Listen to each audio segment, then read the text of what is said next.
pediram que eu avisasse que antes de terminar o culto, as mães sobem para buscar as suas crianças na rampa, tá? Os jovens camisados, não descamisados, acompanham vocês. Quem quiser a fita sobre esse tema, Nova Era, lá na frente a El Shaddai está vendendo, ok? Se você quiser a fita, tem. Eu há algum tempo atrás, aproximadamente 3 anos, sabia muito pouco sobre esse assunto. Até que um dia eu estava caminhando no centro da cidade de São Paulo, mais precisamente na rua Barão de Itapetininga. E de repente eu deparo com uma pequena multidão. E curioso como sou, me aproximei para tentar descobrir o que estava acontecendo ali. Procurei um lugarzinho ali, para que eu tivesse uma melhor visão, e de repente havia no meio daquela roda um homem com os olhos vendados. E um outro homem ao seu lado ajudando. Eu a princípio assumi uma postura incrédula, porque eles diziam que ele era um vidente. E ele pegava, o companheiro dele pegava carteiras de identidade e dizia: "O que é isso aqui?" "Ah, isso é uma carteira de identidade, o nome do indivíduo é tal, fulano de tal, nasceu em tal lugar, no dia tal, no mês tal, no ano tal." E passaram 5, 10, 15, 20, 30, 40 minutos. E ele não errava nem uma vez. Descobria título de eleitor, carteira de clube, todo tipo de documento. A partir de um momento, eu acho que ele se cansou daquele jogo, daquela brincadeira de descobrir os documentos. O companheiro dele começou só a apontar. "Ah, esse é um relógio da marca Citizen, está marcando tal hora." E a multidão: "Oh, isso tem um brinco de brilhantes assim, assim, assim." Um por um, eu tinha passado ali numa livraria chamada Livraria Internacional, eu estava com 3 livros dentro da sacola. O companheiro dele passou, apontou o dedo, ele disse: "Aí vai uma sacola com 3 livros dentro." Nem o indivíduo que apontou tinha condições de saber que ele tinha 3 livros. Muito menos ele que estava lá com os olhos vendados.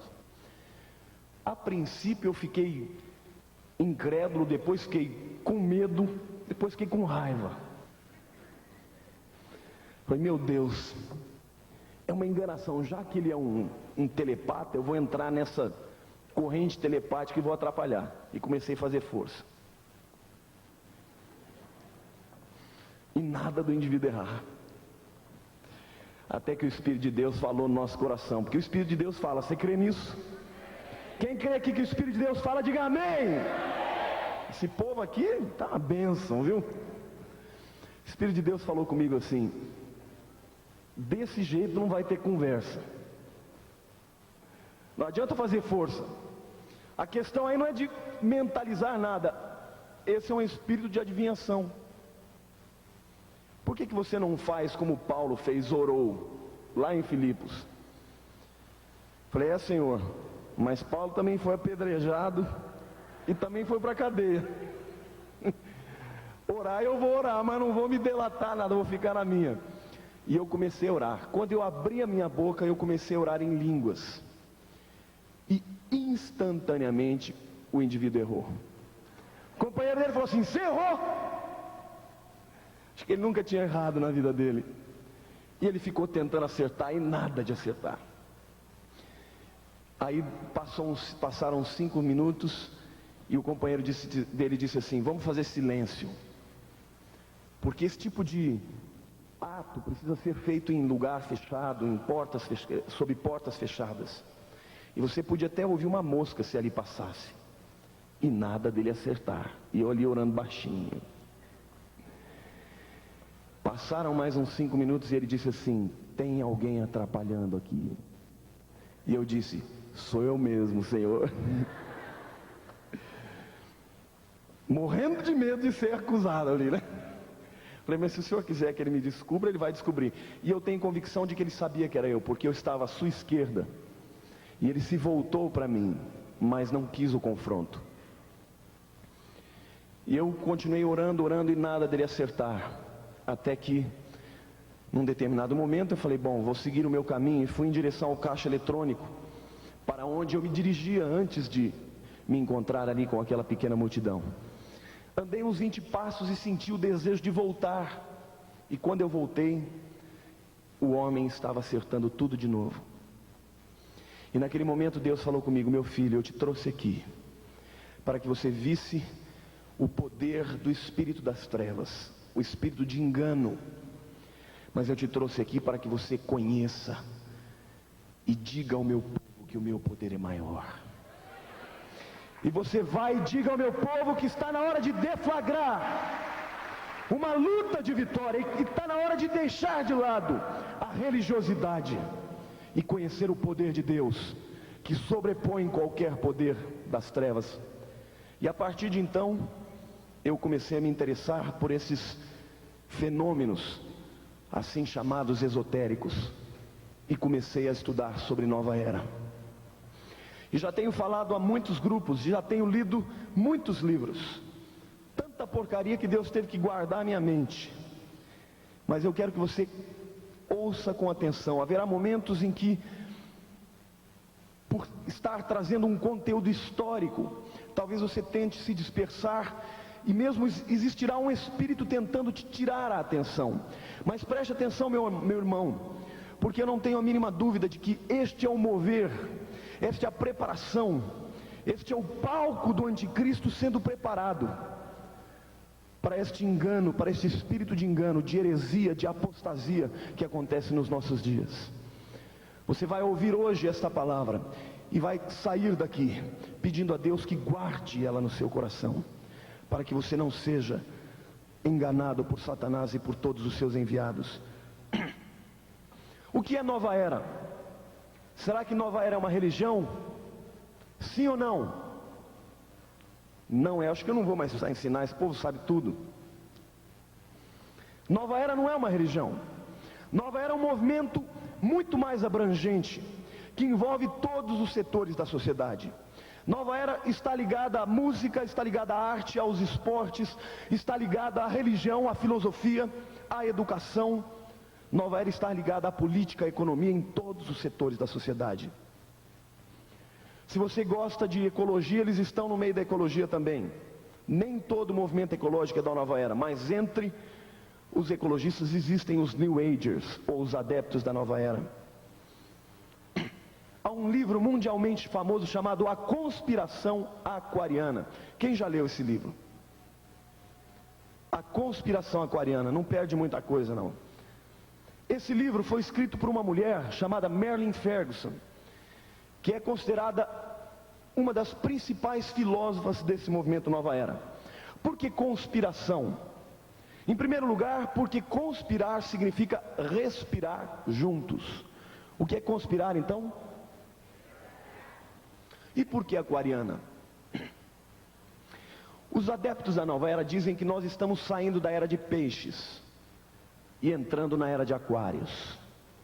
Eles dizem o seguinte, que a cada 2000 anos, o ponto de primavera do Sol muda, e mudando consequentemente a era.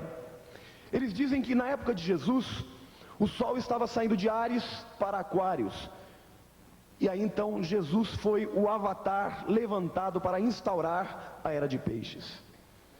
Estamos chegando no final da era de peixes. Alguns acreditam até que já estamos no que nós chamamos de período semente, no comecinho da nova era, a era de Aquários, onde tudo aquilo que tem a ver com o cristianismo, para eles, tem que passar. E então ser estabelecida, instaurada uma nova era, a era de Aquários sobre o planeta. Eles dizem o seguinte, que toda mudança de era, o mundo começa a sentir através das crises pelas quais ele passa. E eles dizem o seguinte, nós estamos passando por crises políticas, por crises ideológicas, por crises espirituais, por crises financeiras, econômicas, e a única maneira do mundo ter solucionado esse problema é única e exclusivamente rejeitar o cristianismo e aderir aos novos paradigmas, aos novos modelos, modelo este que a nova era de Aquários está apresentando. Eles dizem que há a necessidade de uma renovação. E segundo eles, o aquário é um signo de água. E a água que o aquário está derramando é a energia sobre o planeta Terra. Quais são os objetivos dos New Agers? Em primeiro lugar, um novo governo mundial. Você já ouviu alguma coisa assim? Precisamos acabar com as fronteiras. Já ouviu alguma coisa assim? Eu sou um cidadão planetário. Já ouviu alguma coisa assim? Você já ouviu assim? Nós temos que acabar com essas barreiras, com essas diferenças culturais. Nós temos que ter uma língua só, temos que ser um só povo. Eles querem ter um único governo mundial e, consequentemente, um único governante. Eles estão também apregoando uma nova ordem política e social. Já ouviram falar nisso também, né? O que é nova ordem política e social? Eles dizem o seguinte, que no sistema em que nós vivemos, há muita injustiça. Uns têm de mais, outros têm de menos. E nessa nova ordem política e social e econômica, eles pretendem criar um sistema central mundial de alimentos. E Henry Kissinger, em 1976, num livro chamado Rockefeller File, Arquivo Rockefeller, ele diz que se o mundo puder controlar o alimento através desse sistema internacional, ele poderá controlar as pessoas. E controlando as pessoas, poderia se controlar o mundo inteiro. Portanto, irmãos, isso é muito sério. Toda esta política de blocos que nós estamos acompanhando, né? Lá na Europa, a comunidade europeia, aqui na América do Sul, aqui não funciona muito direito as coisas, mas também está tentando, o Cone Sul. Lá na América do Norte, nós temos os Estados Unidos se unindo ao Canadá e ao México. E sabemos que os tigres asiáticos, ou seja, China, Japão, Coreia, também estão se unindo. Toda esta política de blocos já é um intermédio, já é um caminho meio caminho andado, para um dia o mundo inteiro ser uma única nação. E por último lugar, eles dizem que deve haver uma única religião.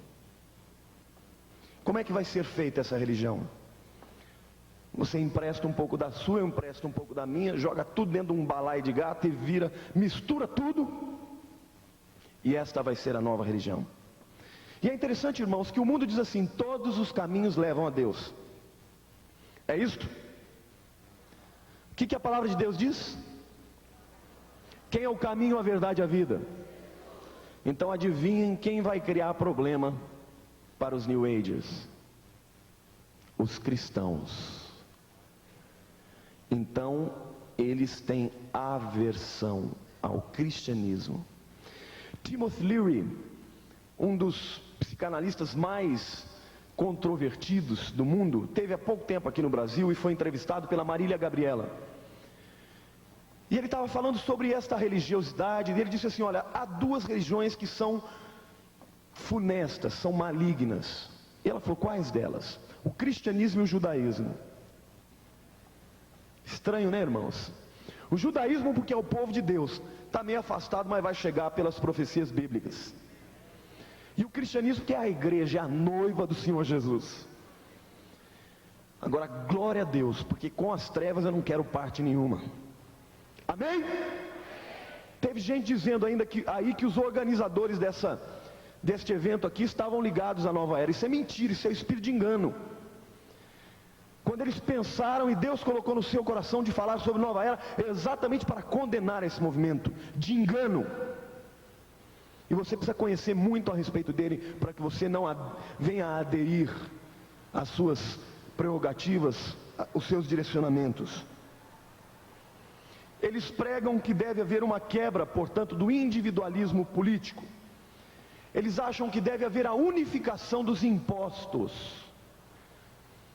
E eles dizem também que para que haja ordem, deve haver um sistema militar obrigatório único, onde as pessoas deveriam prestar contas a uma central mundial.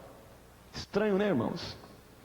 Mais do que isso, eles dizem o seguinte, que a família vai ter que mudar as suas estruturas. Quem aqui já ouviu falar em Alvin Toffler? Alvin Toffler é considerado um dos maiores economistas do mundo. Ele escreveu vários best-sellers, entre eles a onda, Choque do Futuro, a Terceira Onda, a Alteração de Poder e outros livros mais. Se você está interessado em saber um pouquinho do que ele fala sobre os modelos de família, vem amanhã. Você vai ver, ficar abismado das aberrações que ele vai dizer. Não vou contar hoje, senão vai perder a graça. Mas entre outras coisas, ele propõe casamento de homossexuais. É um grande economista que, quando vem ao Brasil, cobra $3.000 por pessoa para assistir a sua palestra. Um New Ager. Agora, como que começou esse movimento todo?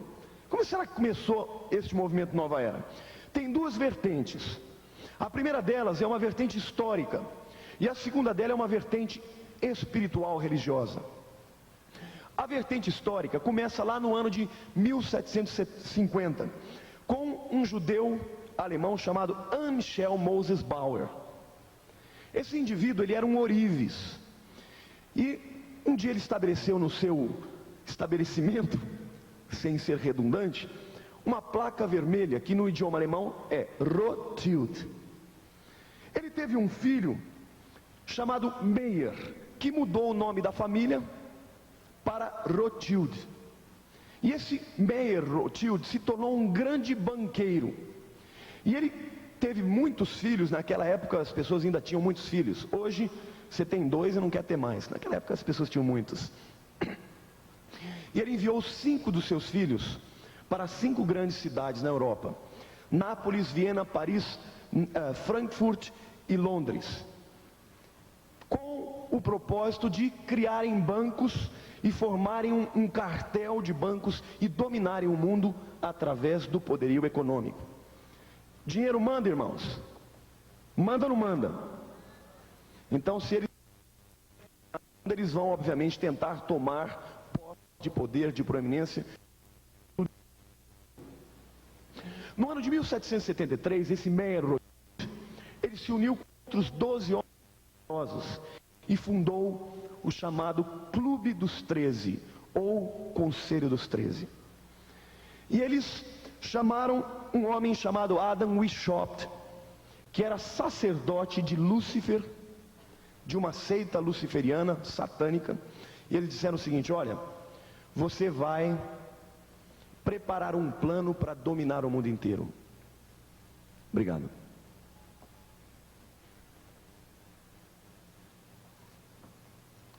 Você vai trazer esse plano para a gente. E 3 anos depois, Adam Weishaupt trouxe um plano. E ali foi fundado efetivamente este Conselho dos 13. E então, no ano de 1776, eles, no dia 1º de maio, se utilizaram de um símbolo para o seu objetivo. Vocês sabem que símbolo é esse? Uma pirâmide. Tinha 13 degraus e em cima um triângulo, um olho dentro. E este olho significava Satanás, que vê e domina sobre todas as coisas. Está amarrado. Em nome de Jesus. Interessantemente, coincidentemente, se você tem uma nota de $1 aí, você vai ver que tem uma inscrição que está escrito assim: Nova Ordem Seculares. Nova Ordem Secular. Tem In God We Trust. Contrassenso. Nós confiamos em Deus, Nova Ordem Secular, e a pirâmide lá com o olho de Satanás olhando sobre tudo. Agora, se você olhar também, você vai perceber que embaixo dessa pirâmide tem uma data em número romano. Sabe que ano que é? 1776. O mesmo ano em que eles estabeleceram esse símbolo.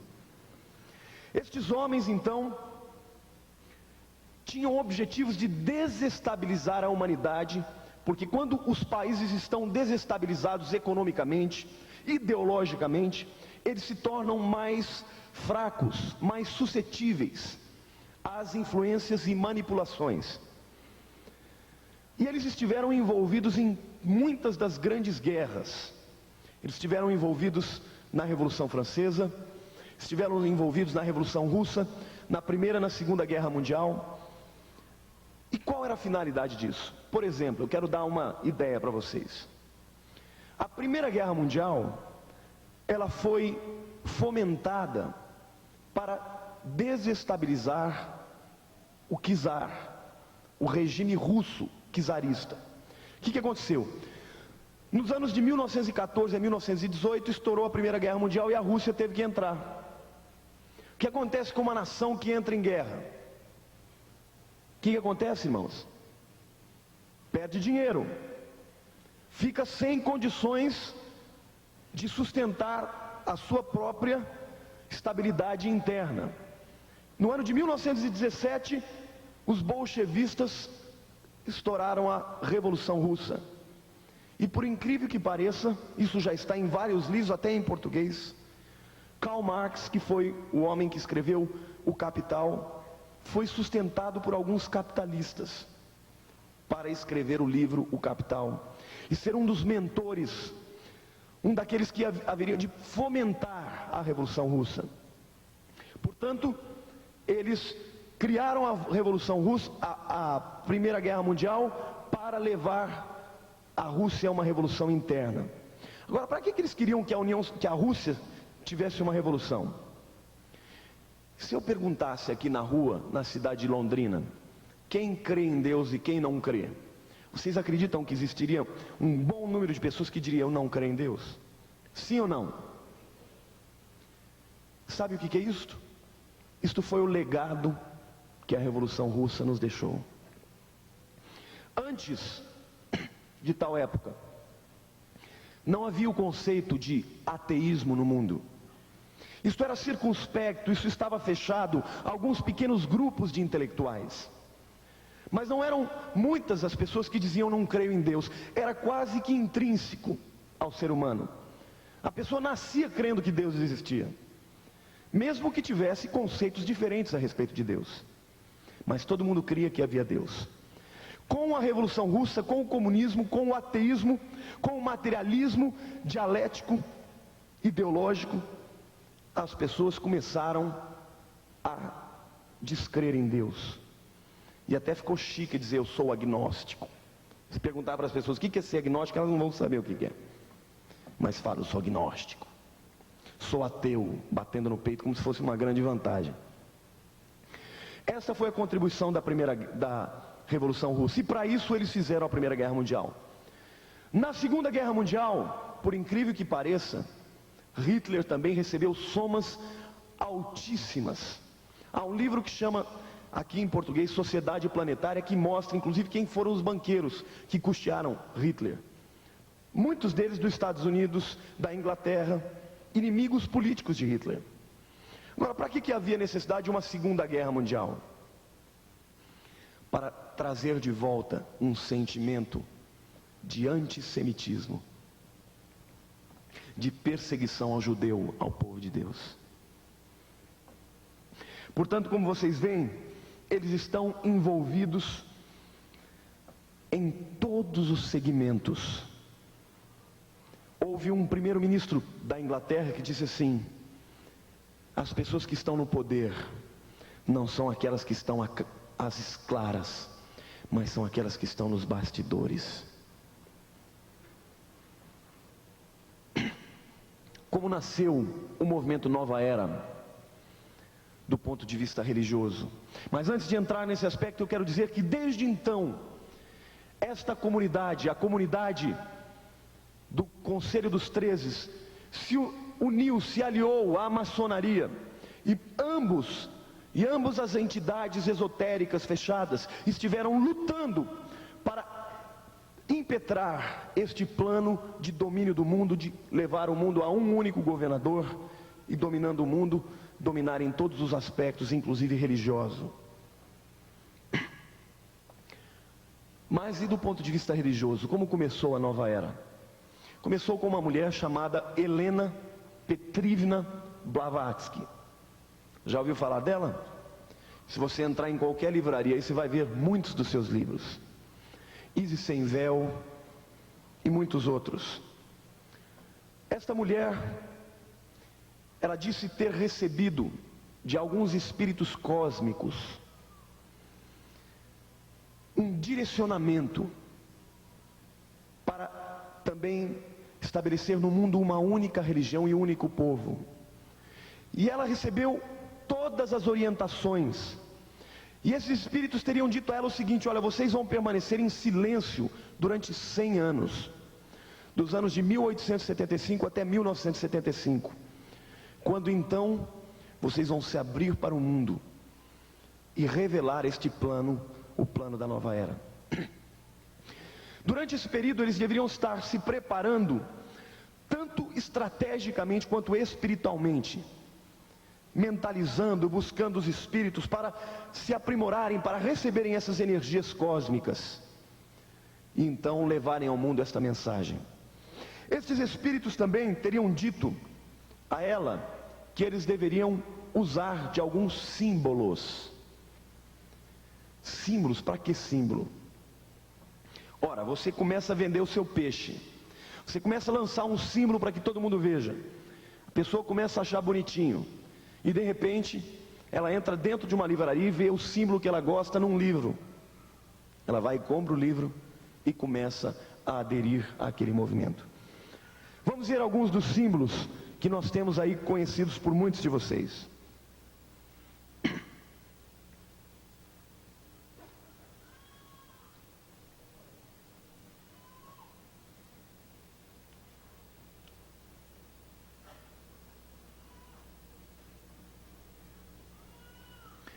Já viram esse símbolo? Que símbolo é esse?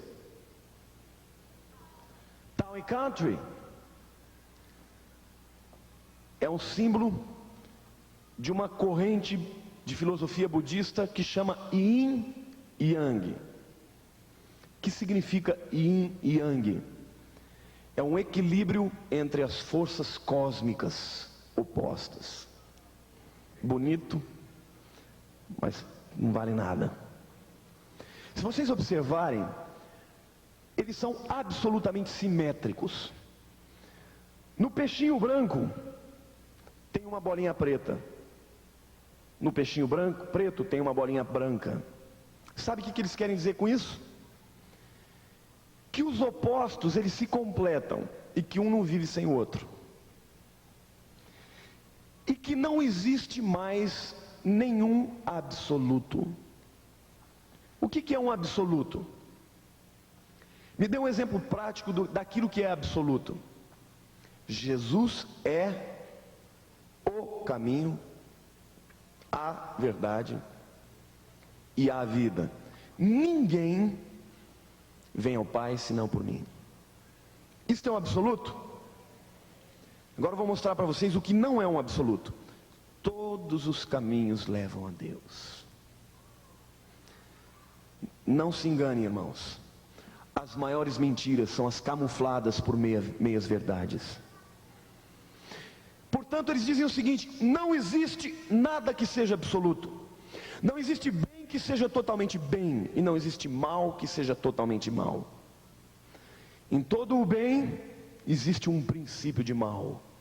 Em todo o mal existe um princípio de bem. Aí isso começa a partir, sai das limitações teológicas, filosóficas e começa a adentrar na nossa vida prática, no cotidiano. Por exemplo, existe um cantor brasileiro que chama Pepeu Gomes. Quem já ouviu falar dele? Ele diz o seguinte, tem uma música que chama Masculino e Feminino. Ser um homem feminino não fere meu lado masculino. Vocês ouvem? Gostando de ver aqui os irmãos. Se Deus é menino e menina, eu também sou masculino e feminino. O que ele está propondo? Libere geral, solta a franga. Não é isso? Deixa rolar. Esse negócio de ser homem, só homem é machismo. Satanás, ele quer perverter tudo que Deus faz. Deus criou homem e mulher, e eles querem fazer a coluna do meio. Isto é relativizar um absoluto.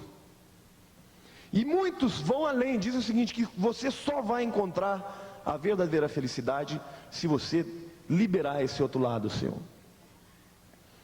Então, mulher que tem que ser mulher feliz tem que ser aquela machona. Você trombar com ela, você toma um safanão. E homem que é feliz é aquele que vira a mão. Yin e Yang. Os absolutos não existem e os opostos se completam.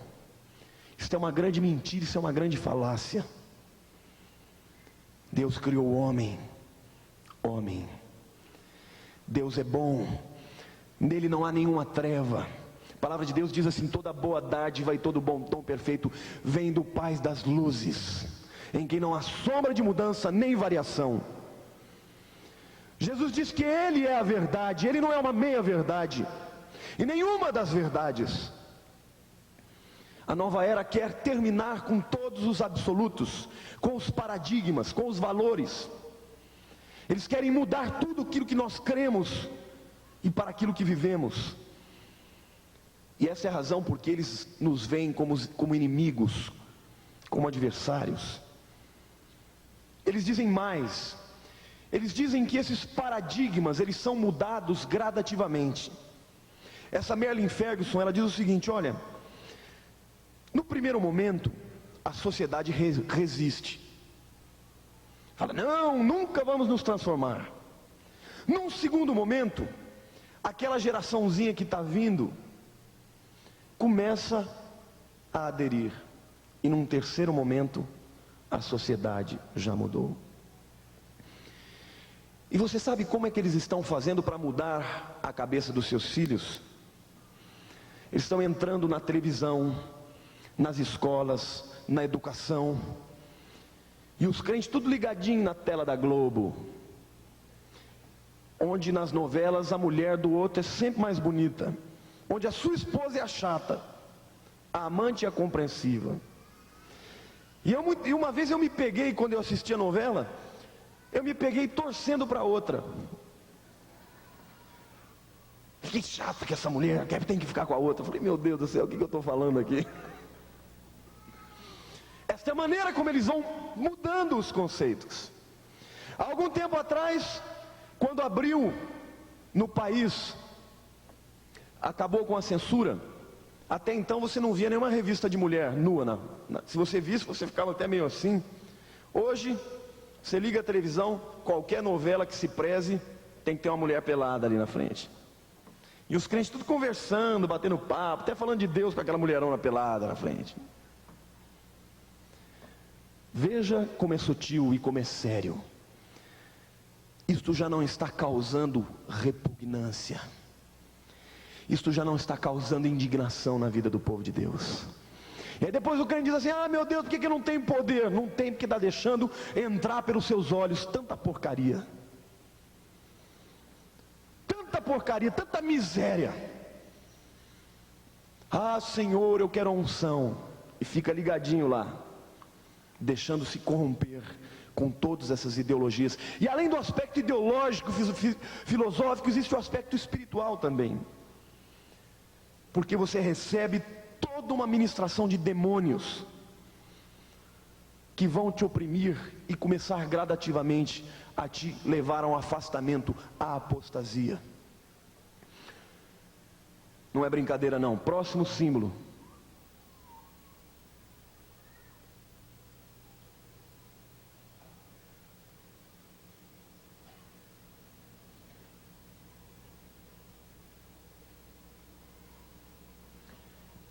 Quem já viu esse símbolo? Cruz com laço significa desprezo à virgindade. Você é virgem? Há 20 anos atrás, se uma mulher perdesse a virgindade, ela ficaria com vergonha. Há uns 4 anos atrás, eu vi uma pesquisa no Rio de Janeiro que 90% das meninas de 13 anos dizem que não são mais virgens. E desses 90%, mais de 50% ainda é virgem. Então elas têm vergonha de dizer que elas são virgens.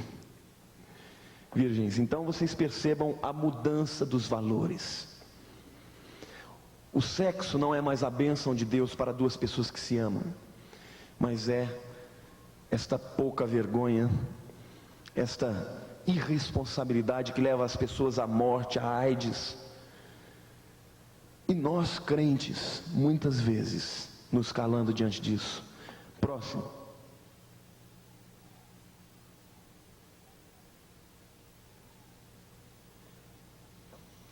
Unicórnio. Unicórnio, liberdade sexual, infidelidade. Por isso que o indivíduo já tem um corno na testa.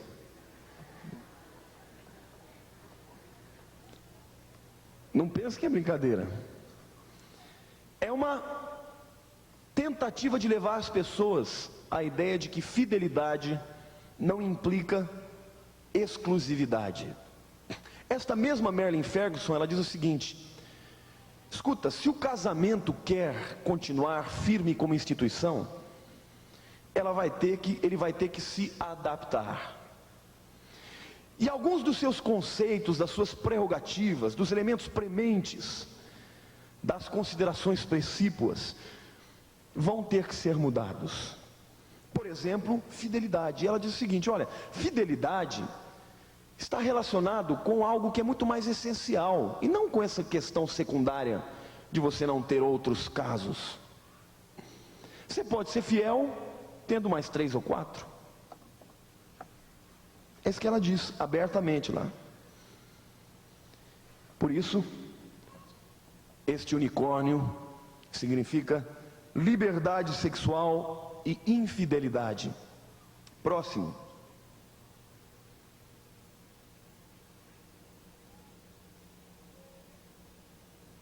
Que símbolo é esse? Que símbolo é esse? Prestem atenção. Eu não estou dizendo que se você tem conta no banco, você tem que sair daqui e tirar. Pelo amor de Deus. Ah, o pastor disse que o Unibanco é da Nova Era, então eu vou tirar minha conta de lá.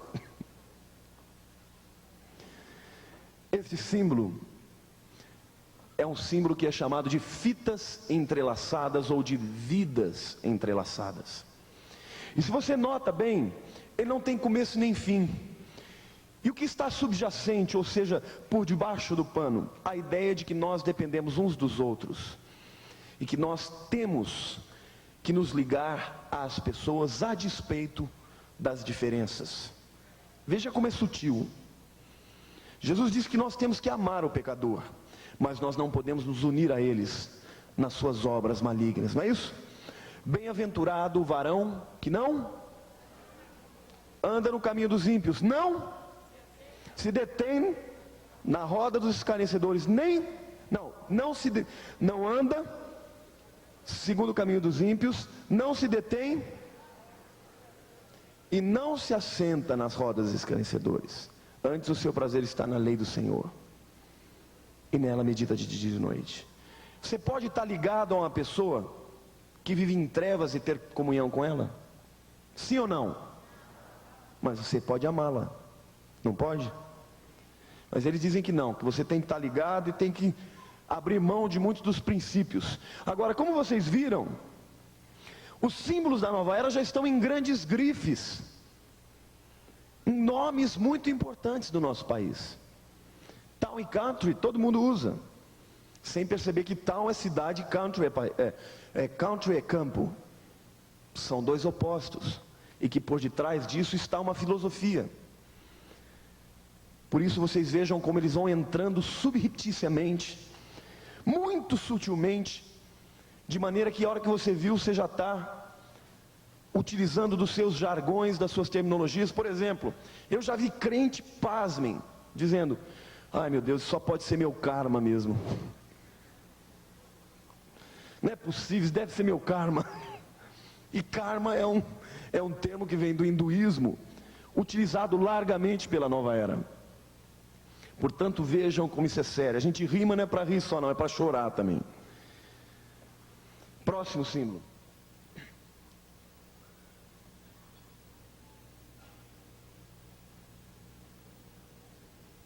Que símbolo é esse? Como? Símbolo da paz, também chamado de pé de galinha ou de cruz de Nero. Ou paz sem Cristo. Esse símbolo foi utilizado pelo movimento hippie. E ele era um símbolo que era usado na antiguidade. Nero se utilizava desse símbolo e ele participava de uma seita satânica. Na Idade Média ele foi usado por seitas de bruxaria.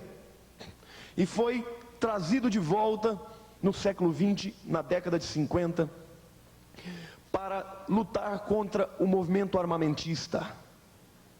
E todavia ele significa paz sem Cristo.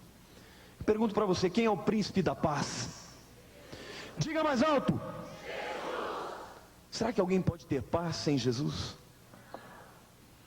Nova era, ela não vai pregar guerra, não, vai pregar paz, mas sem Cristo. Ela vai pregar amor, mas não o amor que dá, mas o amor egoísta que recebe. São sutis as diferenças, e nós precisamos estar com os nossos olhos abertos, com os nossos ouvidos abertos, para entender e aprender e detonar as estruturas do diabo. Quando nós terminarmos hoje aqui, amanhã nós vamos levantar um clamor, para que Deus levante esse povo aqui para fazer diferença nessa cidade de Londrina. Amém? Porque nós temos que amar este povo, mas ao invés de nos calarmos, temos que levantar a bandeira que Jesus jamais vai passar. Próximo símbolo. Estrela de 5 pontas. Esse símbolo está aí na cidade em vários cartazes, né? Vocês viram? Curso de gnose. Esse símbolo, ele é um símbolo que é utilizado na magia negra e no satanismo. Na magia negra ele tem uma posição, no satanismo outra posição. Na maneira como está, é o satanismo. Se fosse virado de ponta cabeça, seria magia negra. Esse símbolo significa, quando as duas pontas estão para cima, Lúcifer reinando, as duas pontas para baixo e as 3 para cima, o homem sendo Deus. E é por isso que você vê muitas vezes em filmes e até em desenhos que são feitos na rua, um pentagrama, um círculo de magia com a estrela dentro. Isto significa um símbolo de magia, um símbolo satânico, e está sendo usado por muitos aí. Gilberto Gil tinha essa estrela no seu cabelo. Próximo símbolo. Arco-íris. De quem que é o arco-íris, irmãos? É de Deus? E o diabo está querendo tomar posse? Só que tudo que ele imita, ele faz mal feito.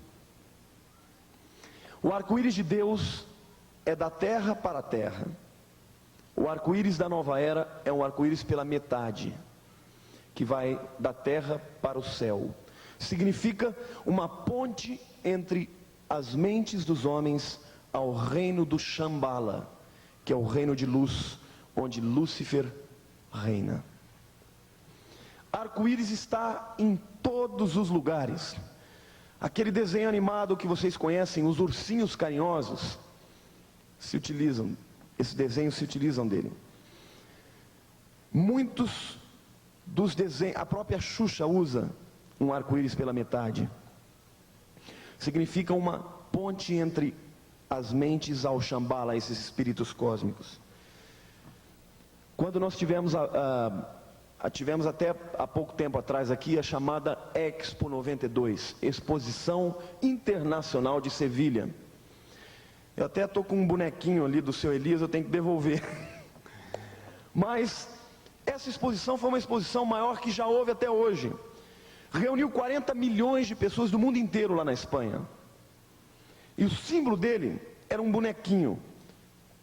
Parecia um duendezinho, com um narizinho comprido, que era todo colorido, e um arco-íris que sairia da cabeça para cima.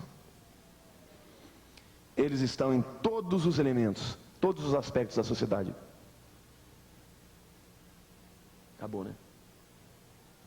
A última aqui. Esta é a foto da nota de $1. Dá para vocês enxergarem a pirâmide com um triângulo em cima com olho? Não está muito nítido, mas se você tiver uma nota de $1 na sua casa, vá lá e confira. A pirâmide está sendo usada hoje em todas as entidades esotéricas como algo que tem energia, que converge energia de cura e daí por diante.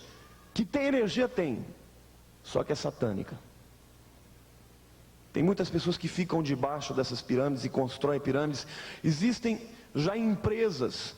Existe uma grande empresa em São Paulo, uma construtora e vendedora de grandes prédios e tal, que o dono tem uma pirâmide dentro da casa dele. E lá na firma também, eu não vou citar até por uma questão ética. Mas estes símbolos, estes elementos já estão introduzidos em muitos dos segmentos, dos negócios, em grandes indústrias e empresas.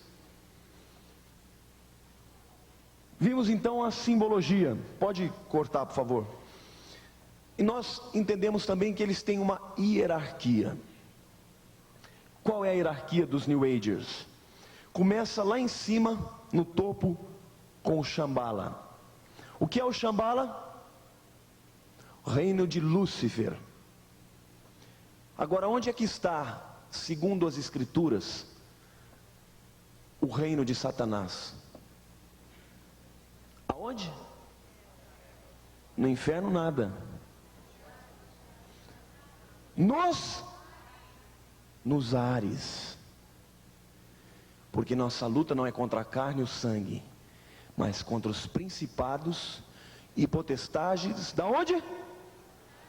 Das regiões celestiais. O primeiro céu é o lugar onde Satanás e os demônios estão.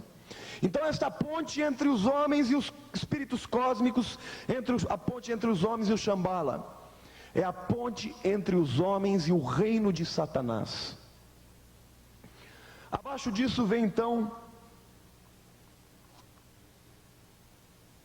água por favor, os mestres cósmicos, ou chamado também mestres do universo. Já ouviu falar nisso? Quem não ouviu, levanta a mão. Garanto que vocês já ouviram. He-Man and the Masters of the Universe.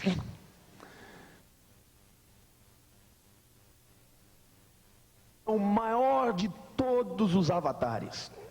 Eles dizem o seguinte: Jesus é ficha perto do Maitreya. Alguns até têm a petulância de dizer que quando o Maitreya vier estabelecer o seu reino, ele vai ter 12 apóstolos. Dentre esses vai estar Buda, que vai cuidar dos budistas.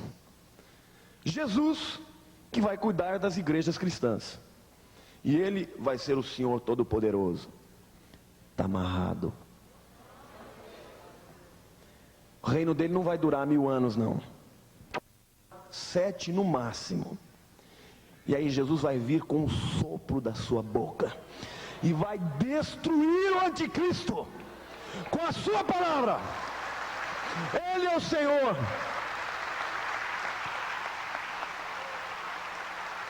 Meu amado, existe uma estatística, a americana adora estatística, né? Que foi feita lá nos Estados Unidos, que se você tivesse cobrindo o estado do Texas inteiro com uma moedinha, e cobrisse todo o estado do Texas com moedas, e depois, nessa primeira camada, você pusesse uma moedinha branca, e depois cobrisse novamente com moedas, e se o indivíduo estivesse caminhando por lá, de olhos fechados, e se abaixasse, e pegasse a moeda branca, a probabilidade deste evento estapafúrdio seria igual à probabilidade das profecias se cumprirem por acaso. Em outras palavras, todas as profecias que se cumprem ipsis literis, ou seja, ponto a ponto, passo a passo. Para que isso fosse meramente uma coincidência, a probabilidade seria a mesma que você encontrasse a moeda branca. Passarão os céus e a terra, mas as minhas palavras permanecerão. Amém? E Jesus está voltando, meu povo. O Senhor Jesus está voltando. Quando nós olhamos para as Escrituras, nós percebemos cada vez mais a sua palavra sendo cumprida. E quando você pergunta para aqui e acolá no povo do Brasil, o povo lá de fora, parece que começa a haver uma certa inquietação da volta do Senhor. É por isso que o diabo está com raiva. É por isso que Satanás está se levantando com engano, que se possível enganaria os próprios escolhidos, mas não vai. Porque quem tem o selo do Senhor na testa, este não vai ser enganado por ninguém não. Olha, e a palavra de Deus diz: não sabeis vós que os santos haverão de julgar os anjos? Aleluia. Vai ter um dia que eu vou dizer para o diabo: você está condenado. E vocês também, amém? Glória a Jesus. Tudo isso que nós estamos vendo, toda essa falácia, haverá de ser levada à bancarrota, à destruição. Porque é lá que Satanás deve estar. Abaixo do Maitreya, nós vamos falar muito mais dele depois. Vem os instruídos, o grupo dos novos servidores do mundo, ou cavaleiros da fraternidade branca. Esses indivíduos, eles são divididos entre os instruídos e os aspirantes. Os instruídos são aqueles que recebem as mensagens, e os aspirantes são aqueles que estão sendo enganados. E por último lugar, o arco-íris, que vai fazer esta ponte. E eles, quando entram neste processo, eles entram no que é chamado de iniciação esotérica, ou iniciação luciferiana. Eles recebem um sinal na testa, e alguns até veem um facho de luz, que passa da mente de um para o outro. E o indivíduo fica completamente absorto, e fica perdidão. Eu há algum tempo estava pregando num acampamento sobre esse tema. E lá tinha um rapaz que tinha sido da Nova Era, e ele foi para a Índia, ficou quase 2 anos lá. E ele ficou impressionado. E esse rapaz tomou uma decisão com Jesus, mas até hoje, irmãos, ele ainda está num processo de libertação. Porque é muito forte o engano na vida da pessoa. Portanto, se você já teve na sua vida algum envolvimento com qualquer atividade da Nova Era, horóscopo, se você é crente que lê horóscopo, já foi ler carta, já fez qualquer tipo de ligação com isso, quando nós orarmos hoje no final, você vai levantar sua mão e vai dizer: Senhor, eu renuncio isto, porque isto pode estar atrapalhando muito a sua vida espiritual. E se você não é de Jesus ainda, se você é um adepto da Nova Era, eu quero dizer para você, meu querido, que nós te amamos, e que você pode estar à busca da verdade, mas não há outra verdade a não ser Jesus, porque Ele tem transformado a humanidade. E a palavra de Deus diz que a vereda do justo é como a luz da aurora, que vai brilhando mais e mais até ser dia de perfeito. Satanás leva a pessoa ao engano, um abismo chama outro abismo, até o momento que não tem volta. Esta é a hierarquia dos New Agers. Eles têm também um plano para estabelecer isso. E eu fico muito triste aqui, vai uma exortação com muito carinho, muito amor aos crentes. Tudo que nós vemos no mundo tem qualidade. Uma vez eu estava ouvindo um programa de TV musical, e o comentarista falou assim: olha, você está desafinando tanto que parece coral de igreja. E eu, envergonhado, fiquei e disse: Senhor, é verdade. O que o mundo faz bem feito. Mas o povo de Deus, quando vai fazer, encontra dificuldades financeiras, porque quem tem dinheiro não investe. Encontra dificuldades de pessoas que se disponham a trabalhar. Meu amado, você tem o poder de Deus dentro de você. Não guarde. Vocês têm que se unir a despeito de nome de igreja, para estabelecer um plano estratégico também para tomar a cidade de Londrina. Amém? Para arrancar essa cidade do poder do diabo. Só que não vai ser dividido que vocês vão conseguir qualquer coisa, não. Vocês só vão conquistar isso quando se unirem. E quando estiverem dispostos a caminharem e se sacrificarem muitas vezes no seu dinheiro, no seu tempo, nos seus talentos, nos seus dons. Nós temos um plano. O plano do amor. O plano de se abrir para aqueles que são perdidos. E nós devemos dar não somente 10% daquilo que temos, mas o nosso coração. Senhor, o meu dinheiro todo é teu. O Senhor está me dando 90 para administrar, eu quero administrar os 90, mas ele é teu. Se o Senhor quiser pedir mais do que 10, ele é teu. Amém? Senhor, esse talento que o Senhor me deu não é meu, não é para minha glória, não é para as pessoas dizer, olha como ele canta bem, não, é para a tua glória. Não é simplesmente para que as pessoas vejam que é bonito, mas para que produza unção e quebrantamento. Certa vez, isso é uma história verídica, um poeta leu o Salmo 23 e quando ele terminou, todos aplaudiram. E um pastor leu o mesmo Salmo 23 e quando ele terminou, todos choraram. E naquele momento, o poeta veio e disse ao pastor, eu conhecia o Salmo, mas você conhece o Senhor do Salmo. Está na hora desse povo começar a ter um relacionamento com o Senhor Jesus. Diga assim, Senhor Jesus, eu quero que o Senhor seja Senhor da minha vida. Este é o caminho, meu amado.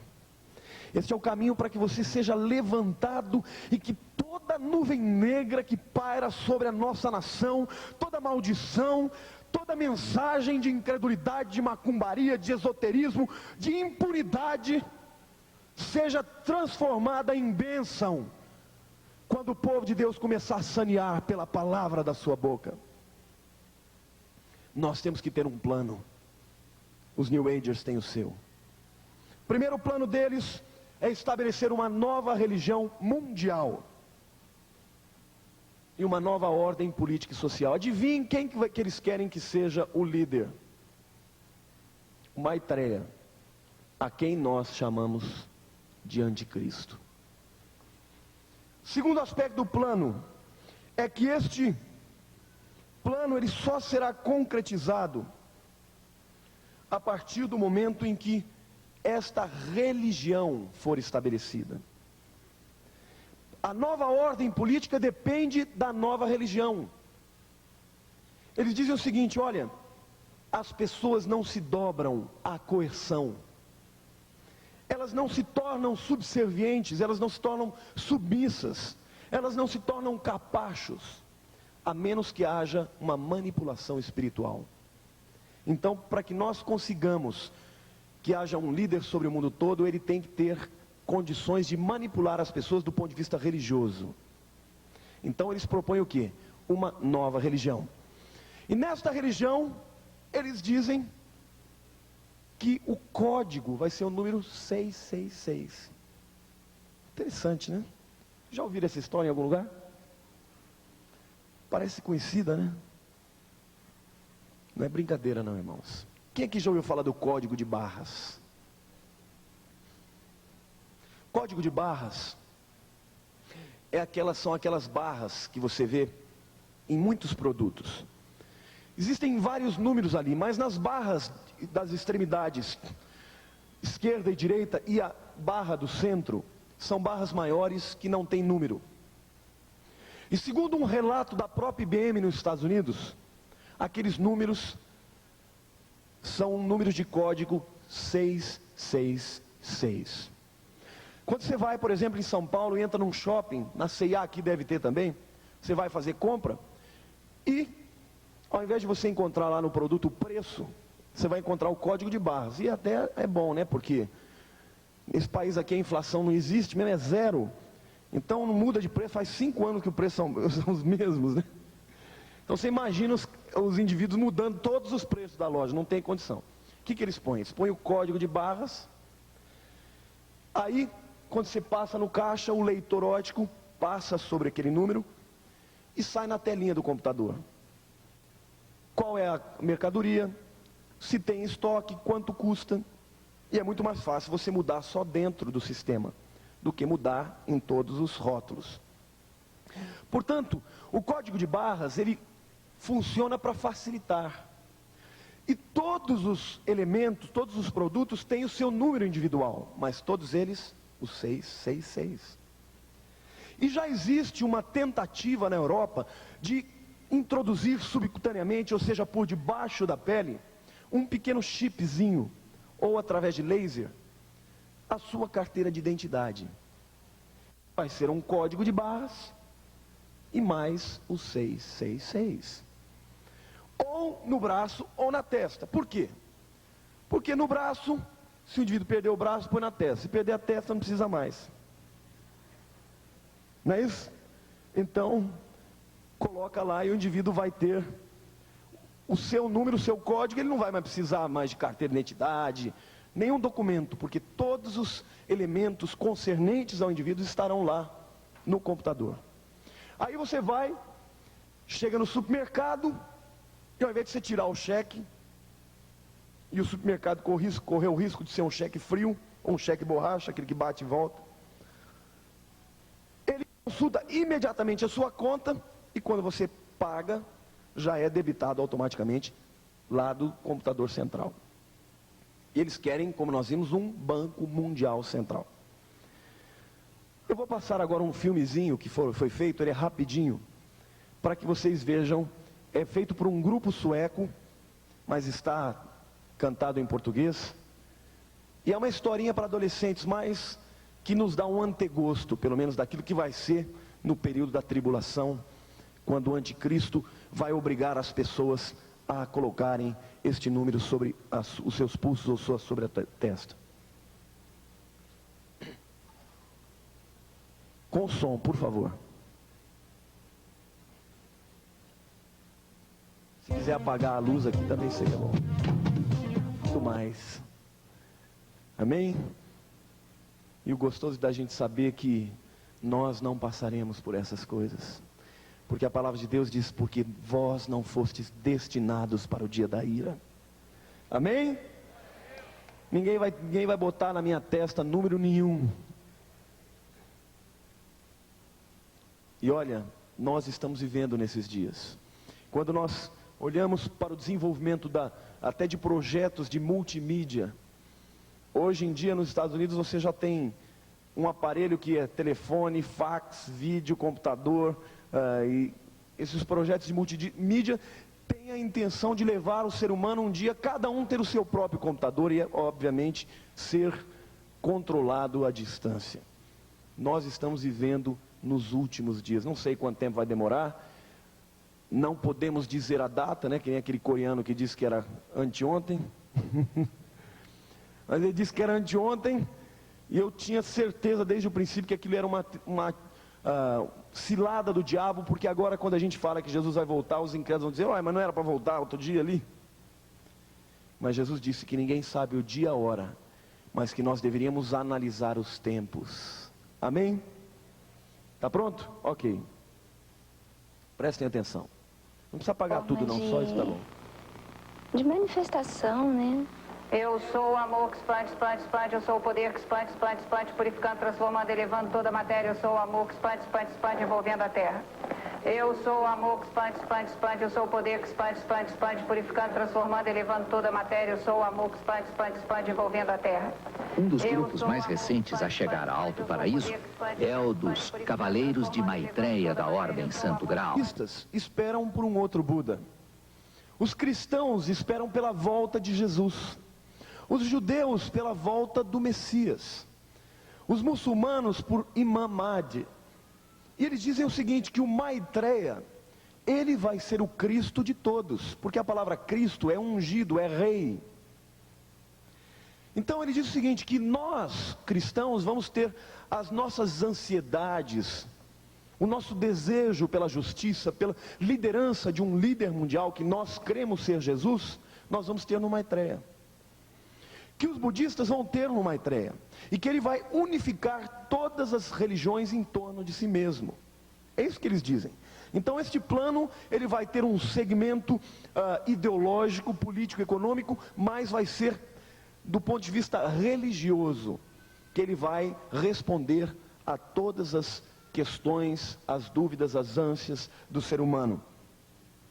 O que mais que eles dizem? Eles dizem que os espíritos cósmicos irão ajudar na implementação disto tudo aí. Então, muito mais do que um trabalho de corpo a corpo, de homem a homem, como a gente diz no futebol, campo inteiro, eles creem na ministração dos espíritos cósmicos. E isso é verdade, irmãos.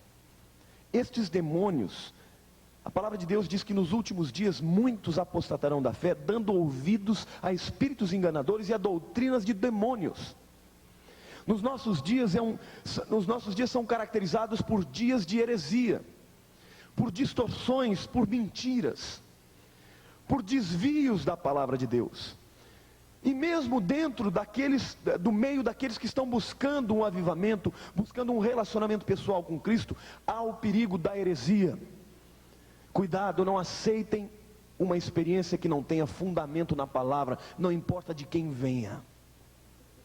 Paulo disse, ainda que eu ou um anjo do céu vos traga um outro evangelho, seja anátema. Meu amado, se algum dia vocês me virem proferindo uma palavra que eu não possa argumentar na Bíblia, não aceitem. Não aceitem de ninguém, porque os nossos dias são dias de engano.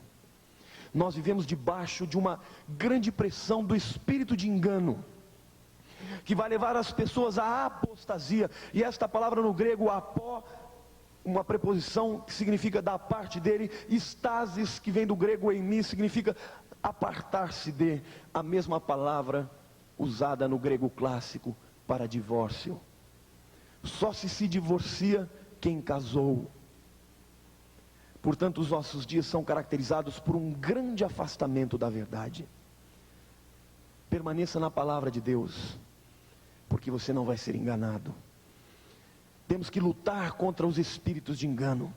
As igrejas têm que dobrar mais os seus joelhos e clamar ao Senhor da glória. Clamar por discernimento espiritual. Clamar para que toda mentira venha à luz e que a verdade sobrepuje a mentira. Nós temos que clamar para que a verdade transforme as nossas vidas. E temos que clamar para que os nossos líderes sejam quebrantados. Deixem de ser indivíduos soberbos, ensimesmados. Não precisamos de igrejas vinguetadas, fechadas, circunspectas, igrejas que não saem mais para fora, mas também não precisamos de igrejas que ficam correndo atrás de novas revelações. Amados, se nós caminharmos após a revelação de Deus, já será tremendo. Já será tremendo, porque o nosso Deus é o Deus dos impossíveis, é o Deus das novidades, porque a cada dia Ele renova a nossa vida e o nosso entendimento. Você não precisa caminhar atrás de heresias, não, e nem de experiências estapafúrdias. Tem muito crente que fala, eu preciso sentir. Você não é abençoado só quando você sente tremor. E eu posso dizer isso tranquilamente, porque muitas vezes quando Deus manifesta a unção sobre as minhas mãos, eu sinto uma eletricidade passando pelos meus braços. Mas quando oro por um enfermo, eu não preciso sentir isso não, porque o crente não caminha pelo que sente, mas pelo que crê. Nós não precisamos sentir arrepio, nem calor, nem tremor, nem nada. Nós temos que crer que Deus está em nós, e que se o Senhor está em nós, maior é aquele que está em nós do que está no mundo. Se nós nos mantivermos firmes na palavra, lutando pela preservação da fé, que uma vez por toda foi nos dada, como diz Judas, nós seremos guerreiros imbatíveis. Está na hora do povo de Deus começar a dobrar o seu joelho e dizer, Senhor, eu quero mais unção, eu quero mais poder, quero mais palavra. Porque Satanás adora os extremos. Ou ele gosta daquelas igrejas pentecostais até o último fio de cabelo, onde as pessoas só dão importância para as experiências e não dão para a palavra. Ou aquelas igrejas ortodoxas, que dizem, nós estamos na palavra, mas nunca abrem a oportunidade de Deus lhes dar experiência. E para mim o outro extremo ainda é aquele do equilíbrio, né? O falso equilíbrio. Olha, vamos fazer o seguinte, já que você gosta das experiências, eu gosto da palavra, eu abro mão um pouquinho da palavra, você abre mão um pouquinho da experiência. Aí fica aquela igreja morna, não cheira nem fede. O equilíbrio, meu amado, é muita experiência e muita palavra. Repita comigo, o equilíbrio, muita experiência e muita palavra. Aleluia, diga glória a Deus. Não é só pentecostal que pode dizer glória a Deus, não, diga glória a Deus. Aleluia. Aleluia significa louvado seja Javé. Eu vibro quando eu falo do meu Deus, porque Ele é tremendo. Um homem ou alguns homens não poderiam ter engendrado um plano tão perfeito e tão profundo e tão maravilhoso como esse. A Bíblia que transforma a nossa vida de dia a dia. Você não precisa ter experiências, contar a experiência de ontem, não. Você pode ter a de hoje, e a de hoje é melhor que a de ontem. Busque a palavra, que quando você buscar a palavra e buscar a praxis da palavra, a experiência na palavra, Deus vai unir essas duas forças numa só vertente e vai fazer de você um dínamo, um canhão na mão de Deus para detonar toda a estrutura do diabo, no nome de Jesus. E hoje Deus, o Senhor está dizendo também que eu tenho que orar por pastores aqui, para receberem uma nova unção. Tem pastores aqui hoje? Temos aqui alguns. O Senhor vai ministrar uma unção diferente nas suas vidas hoje, no nome de Jesus. Amém? Uma maior compreensão da palavra, uma maior unção na ministração dos dons e, acima de tudo, uma maior unção para a pregação do Evangelho. Eles dizem que o ensino da nova era atingirá todo o mundo. E isto já está acontecendo. Líderes da nova era irão dizer que Jesus não é o Cristo. Eles não vão dizer que Jesus era um coitadinho, nem qualquer um. Eles vão dizer que não, ele foi um grande avatar. Mas o verdadeiro Cristo é o Maitreya que virá. Mentira, está amarrado. Isso aí. Porque está amarrado só não adianta nada. Está amarrado. Aleluia. Esse povo aqui está caminhando na unção, glória a Deus por isso. Mais do que isso, eles dizem o seguinte, que o cristianismo e outras religiões serão integradas na nova religião mundial. Hoje eu estou passando, dando uma visão bem abrangente. Amanhã eu vou entrar em cada um dos aspectos, segmentos da sociedade.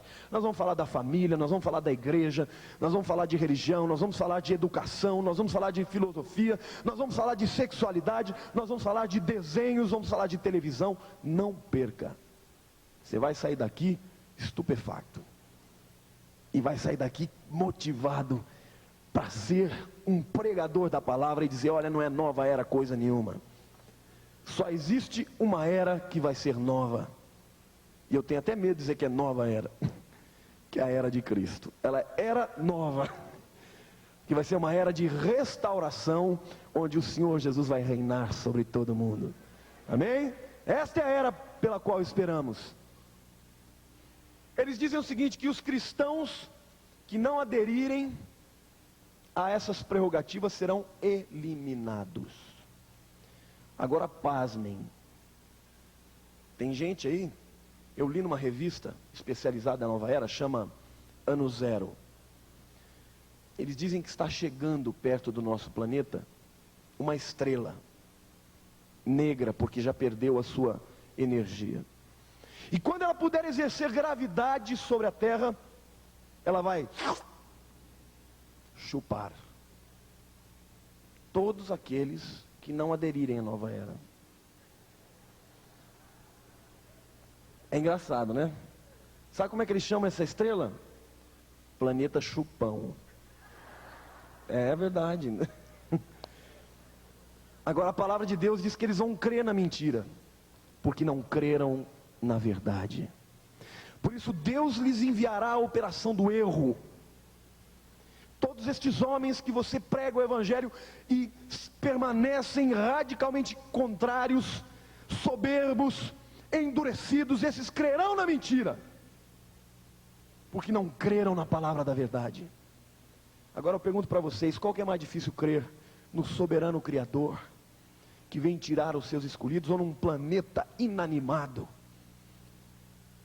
que leva as pessoas pela lei do karma? Vão crer nisso, porque vão ter que explicar alguma coisa quando Deus tirar o povo da terra no arrebatamento da igreja. Vão ou não vão? Estão preparando já o ambiente. Está vendo? Eu disse, era o planeta chupão.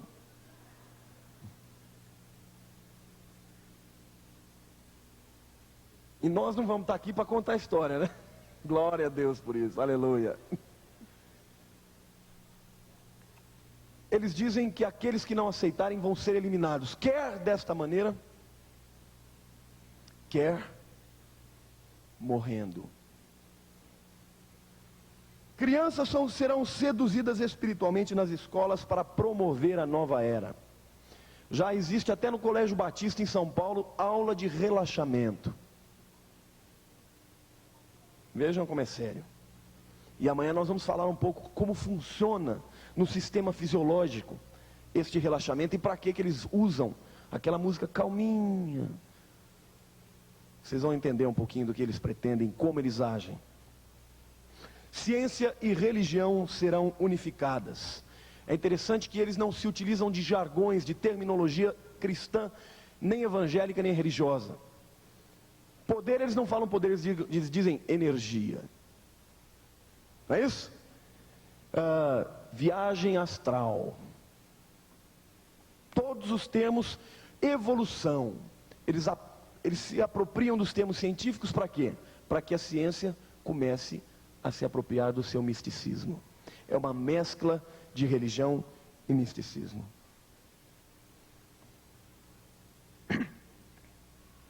Eles propagam a paz sem Cristo. Quem aqui já ouviu falar no John Lennon? Aquele que disse que era mais famoso que Jesus Cristo. Numa revista não evangélica sobre a vida dele, conta que John Lennon fez um pacto com o diabo. E que ele fez isso para ter sucesso. E que o diabo teria dito para ele que no dia que ele estivesse no auge do sucesso, ele viria buscá-lo. E assim foi.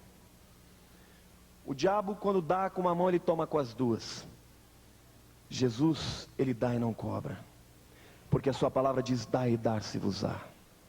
Amém? Pedi e dar-se-vos-á. Buscai e achareis. Batei e abrir-se-vos-á. É isso que Jesus diz.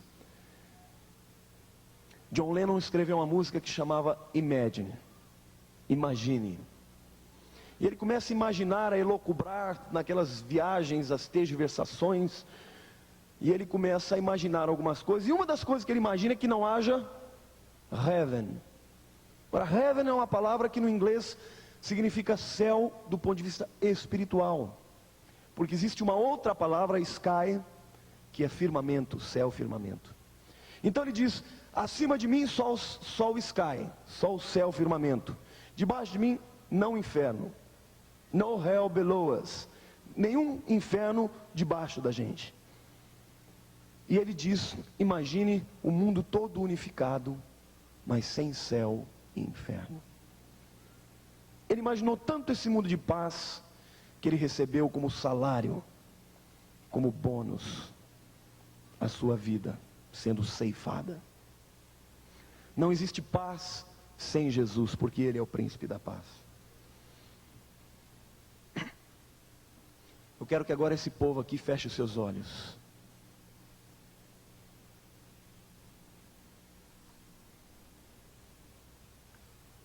Este momento é um momento sério na sua vida. Se você já teve algum envolvimento na sua vida, se você já teve algum envolvimento na sua vida com qualquer prática esotérica, tarô, adivinhação, horóscopo, espiritismo, reencarnação, este é o momento de você deixar o Senhor falar com você neste salmo. E quando ela terminar de cantar, eu vou orar pela sua vida, E pelo poder que há no nome de Jesus, este nome que está sobre todo o nome, nós vamos decretar e concordar e desligar na sua vida todo envolvimento que te leva ao retrocesso, que te impede um crescimento à dinâmica do Senhor.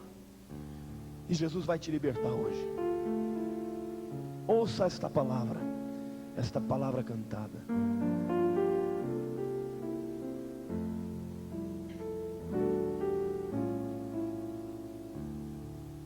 Levo a Deus a minha voz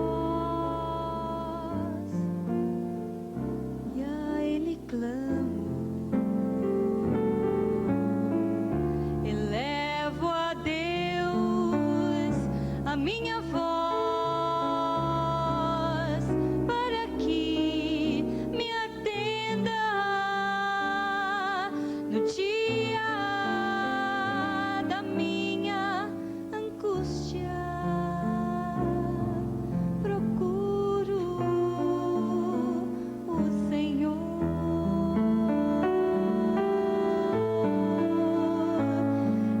Erguem-se as minhas mãos na noite e não se cansam. A minha alma recusa consolar-se.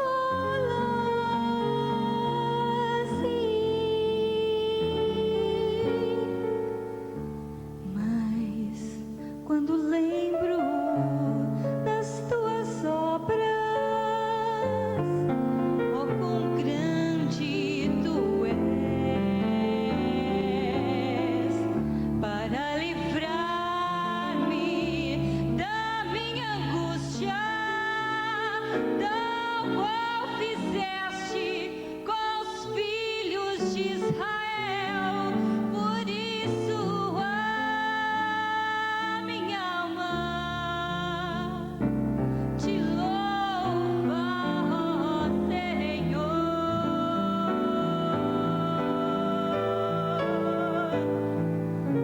Aleluia,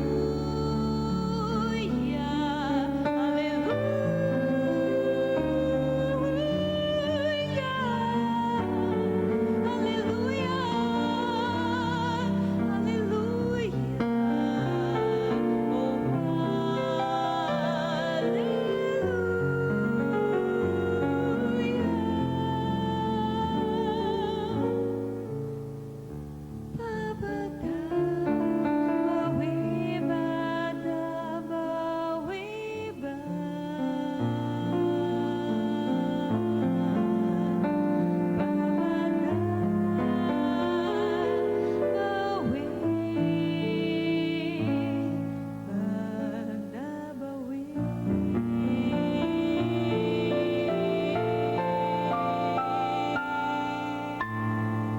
Continue com seus olhos fechados. E eu quero agora orar por você lá na galeria e por aqui você também. Se você já teve algum envolvimento, levante do seu lugar.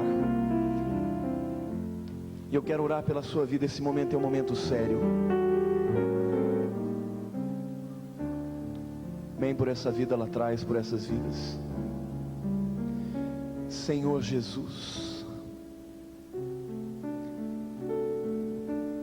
o Senhor disse que o Senhor veio para que tivéssemos vida em abundância.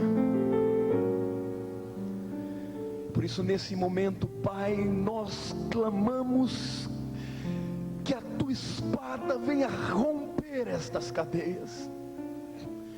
E nós proferimos esta palavra viva, que provém do teu Espírito e do nosso âmago, e dizemos liberdade para estas vidas. Recua, demônios, vocês não têm nenhum poder sobre estas vidas, são de Jesus. Diga assim comigo: eu sou de Jesus, só dele, e nada que tenha me ligado no passado a qualquer elemento esotérico, tem poder sobre mim, porque eu estou em Jesus. Eu me aproprio desta libertação para caminhar em liberdade para a tua glória. Aleluia, amém. Permaneçam em pé. Agora eu quero orar por aquelas vidas, pelos pastores, pelos líderes que querem uma maior unção. Fique de pé agora que eu quero orar por você. Senhor Jesus, eu quero orar agora, Pai, para que o Senhor venha tirar toda a venda. Senhor, vem tirar a venda dos nossos olhos, para que nós possamos em Deus, ó Deus, enxergar as realidades espirituais. Senhor, agora eu abençoo os meus irmãos, e agora, Senhor, na autoridade do nome de Jesus, derrama unção sobre eles. Visita o óleo, com o óleo do teu trono, visita estas vidas. Queima, Senhor, queima toda impureza, queima, Jesus, e traz o óleo fresco sobre eles. Abre a mente, aumenta, superdimensiona, Senhor, a capacidade espiritual dos meus irmãos, Pai, para que eles sejam levantados em poder, em força do teu Espírito. Senhor, que todo espírito de engano não tenha mais vitória sobre eles. Aleluia. Pai, eu te peço que o Senhor aumente o amor por este povo aqui, Senhor, para que os londrinenses conheçam que há um povo de Deus neste lugar, mas não um povo de religião, mas um povo do amor genuíno. Senhor, retorna nos nossos dias, os primeiros dias. Retorna, Senhor, nesses dias a primeira unção.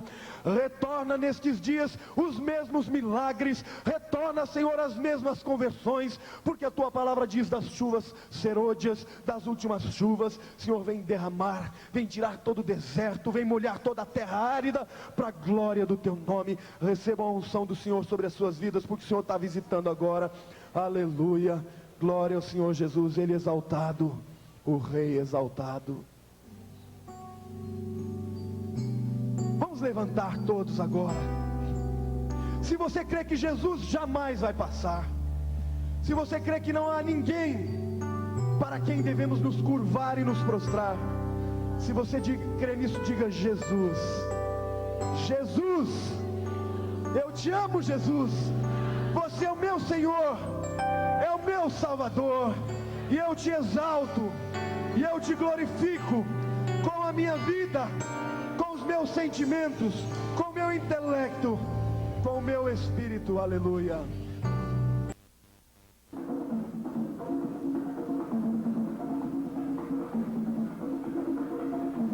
Esta mulher fazia meditação dinâmica todos os dias.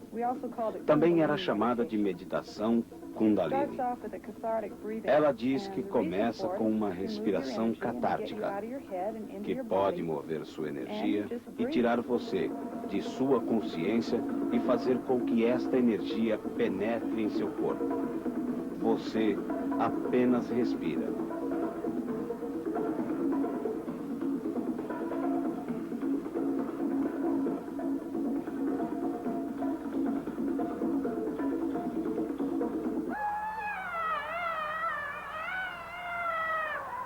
A fase seguinte da meditação dinâmica é quando você grita, quando finalmente tem a oportunidade de colocar tudo que sente para fora.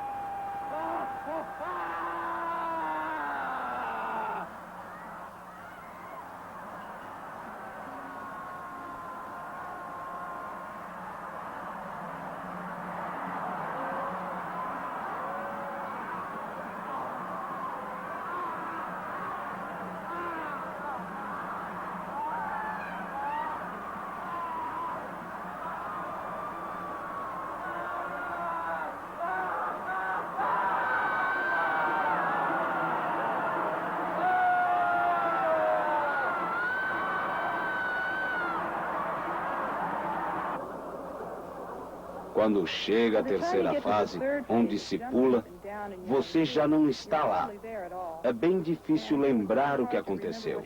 Ela explica que a melhor definição que se pode dar a isto é inconsciência. Você chega a um estágio onde sua mente efetivamente deixa o seu corpo. Seu corpo está subindo e descendo e sua voz gutural está gritando. Você se torna um com esta energia integral.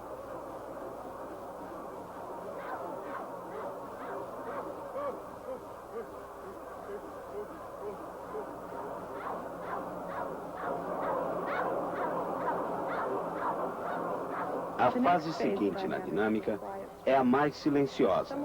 Alguém grita pare. E você está há 30 minutos praticando catarse e pulando. O que acontece depois de tão intenso movimento e por tanto tempo é uma sensação de paz e quietude. Sua mente realmente para. Diversos relatórios têm sido publicados dando crédito aos gurus e suas técnicas psicológicas. Esses relatórios omitem os milhares de casos de colapso emocional e mental, insanidade, suicídio, espancamentos, assassinatos e estupros que acontecem em vários centros espalhados pelo mundo, liderados por gurus. É alarmante perceber como essas perigosas técnicas de iluminação estão sendo incorporadas em psicoterapias e estão até mesmo sendo aceitas em correntes tradicionais da Igreja Católica e da Protestante, inclusive em seminários.